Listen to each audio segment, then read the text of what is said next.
ہم کتنا بھی دعا کریں کہ امام زمانہ کا ظہور ہو جائے، لیکن جب تک ہمیں یہ پتہ نہ ہو کہ ہم ظہور کی دعا کر کیوں رہے ہیں اور مولا آنے کے بعد کریں گے کیا، اور ہمیں امام کی عدم موجودگی میں یعنی جب مولا غیبت میں ہے ہمیں کرنا کیا ہے۔ دو نظام آپ کے سامنے ہیں، ایک نظام نظام کفر ہے، ایک نظام نظام اسلام ہے۔ 1/3 آف قرآن جو ہے وہ بنی اسرائیل کے بارے میں ہے، حالانکہ قرآن مسلمانوں کے لیے آیا، لیکن سب سے زیادہ اس قرآن میں جس کا ذکر ہوا بنی اسرائیل کا ذکر ہوا۔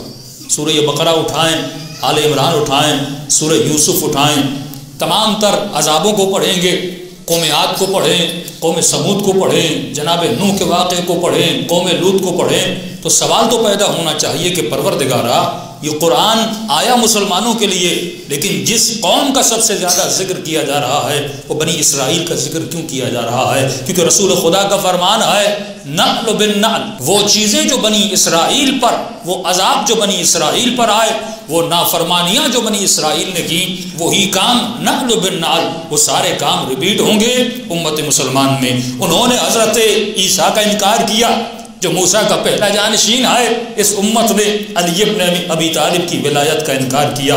حضرت موسیٰ کا آخری جانشین امام زمانہ جناب حضرت عیسیٰ آج بھی زندہ ہیں اور پردے غیب میں موجود ہیں، اور رسول خدا کا آخری جانشین آج بھی زندہ ہے اور پردے غیب میں موجود ہے۔ یہ ساری نشانیاں جو اس قوم میں ہوئی تھیں وہ اس قوم میں بھی ہوں گی۔ اب سوال یہ ہے، ہمیں یہ دیکھنا ہے کہ اللہ نے انبیاء کو بھیجا کیوں تھا، اللہ نے امام حسین کو بھیجا کیوں تھا، یہ کربلا بپا ہوئی تو کیوں بپا ہوئی، یہ واقعہ جناب سیدہ فاطمہ الزہرا سلام اللہ علیہا رونما ہوا تو کیوں رونما ہوا؟ وہ بیوی جس کے لیے رسول خدا فرماتی ہیں نہ بیوی نے کسی نامحرم کو دیکھا، نہ نامحرم نے کبھی کسی بیوی کو دیکھا، اس بیوی کو ضرورت کیوں پڑی کہ دربار میں جاتی ہیں اور اتنا بڑا خطبہ دیتی ہیں؟ ایک ہے ذکر شہادت، ایک ہے سوچنا کہ یہ واقعہ رونما کیوں ہوا، ایک ہے کربلا پہ رونا، ایک ہے یہ سوچنا کہ اس زمانے کہ لوگوں کو ہوا کیا تھا، کتنے سال گزرے تھے رسول خدا کو جاتے ہوئے، اور انہی لوگوں نے اپنے ہاتھوں سے اپنے نبی کے نواسے کو قتل کر دیا۔ جب تک ہم یہ نہیں سوچیں گے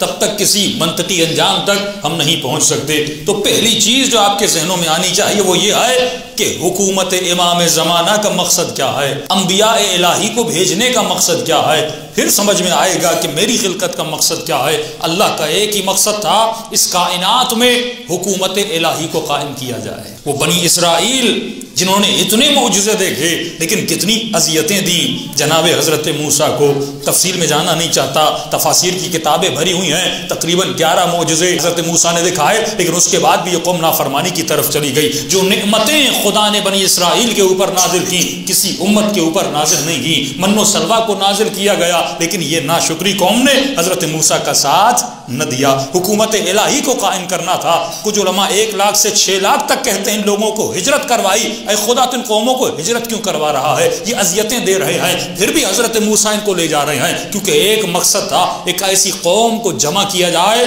جہاں پر حکومت الہی کو نافذ کیا جائے۔ مقصد الہی تھا اس دنیا میں ایک حکومت قائم ہو جسے حکومت الہی کا تصور ہے، لیکن یہ حکومت موسیٰ قائم نہ کر سکے، یہ حکومت سلیمان پروپر طریقے سے قائم نہ کر سکے، یہ حکومت رسول خدا نے قائم کی لیکن یہ حکومت کمپلیٹلی قائم نہیں ہوئی۔ یہ وعدہ کون پورا کرے گا؟ امام زمانہ پورا کریں گے کہ کائنات کے کونے کونے میں نظام الہی کی حکومت ہوگی۔ حکومت اسلامی اور ہے، نظام الہی اور ہے۔ ہو سکتا ہے حکومت اسلامی میں الہی قوانین کو پامال کیا جائے، مثلا اسلامک ریپبلک آف پاکستان تو کہا جاتا ہے، لیکن یہاں پہ فحاشی بھی ہے، یہاں پہ اوریانی بھی ہے، یہاں پہ ظلم بھی ہے، یہاں پہ ظالموں کو بلایا بھی جاتا ہے اور ظالموں کا استقبال بھی کیا جاتا ہے اور ان کا ڈرائیور بھی بن دیا جاتا ہے، لیکن حکومت الہی میں ایسا نہیں ہوتا۔ حکومت الہی میں ظالم کو ظالم کہا جاتا ہے، مظلوم کو مظلوم کہا جاتا ہے۔ لوگ یہ سوچتے ہیں امام حسین کربلا کیوں گئے تھے؟ امام حسین کربلا اس لیے گئے تاکہ بنیاد رکھی جائے حکومت الہی کی، بنیاد رکھی جائے اسلامک سویلائزیشن کی۔ کربلا اگر آپ دیکھیں گے وہاں پر جوان بھی ملے گا، وہاں پہ بوڑھا بھی ملے گا، وہاں پہ خاتون بھی ملے گی، وہاں پہ بچہ بھی ملے گا، یعنی پورا آپ کو نظام ملے گا۔ کربلا میں آپ کو اخلاق بھی ملے گا، کربلا میں آپ کو عقیدہ بھی ملے گا، کربلا میں آپ کو احکام بھی ملیں گے، کربلا میں نماز بھی ملے گی۔ اگر اخلاق کو دیکھنا ہے تو ادب عباس کو دیکھ لیجئے، اگر عقیدے کو دیکھنا ہے تو امامت کے عقیدے کو کربلا میں دیکھ لیجئے، اگر احکام کو دیکھنا ہے تو نماز حسین ابن علی کو دیکھ لیجئے۔ ایک دن کی مہلت مانگتے ہیں تاکہ عبادت الہی میں مشغول رہیں۔ مولا کہ اپنے اصحاب سے محبت نہیں تھی، ظہر عاشور ہوتی ہے، وقت نماز ہوتا ہے، امام سعید کو کھڑا کر دیتے ہیں، یعنی امام احکام کی اہمیت کو بتا رہے ہیں، نماز کی اہمیت کو بتا رہے ہیں۔ تو کربلا ایک پورا معاشرہ ہے جس معاشرے کو امام زمانہ کمپلیٹلی نافذ کریں گے۔ اسی لیے علماء فرماتے ہیں ظہور امام زمانہ سے پہلے پوری دنیا حسین ابن علی کو جاننا شروع ہو جائے گی، یعنی دنیا کے کونے کونے تک کسی سے پوچھا جائے گا کون ہے حسین ابن علی، سب کو پتا ہوگا کون ہے حسین ابن علی۔ اور اس کا زندہ معجزہ 40 کی مشی ہے، یعنی آپ 40 پہ دیکھیں گے بھائی کیا ہوا اچانک کربلا میں کہ 1 ملین سے 2 ملین، 2 ملین سے 10 ملین، 10 ملین سے 20 ملین، 20 ملین سے 30 ملین وہاں پہ لوگ جا رہے ہیں، یعنی شیعہ بھی جا رہا ہے، سنی بھی جا رہا ہے، مسیحی بھی جا رہا ہے۔ علماء فرماتے ہیں یہ کسی معجزے سے کم نہیں ہے، یعنی خدا دکھانا چاہتا ہے کہ یہ دیکھو وہ حسین جو ابھی قبر میں سوئے ہوئے ہیں، اس حسین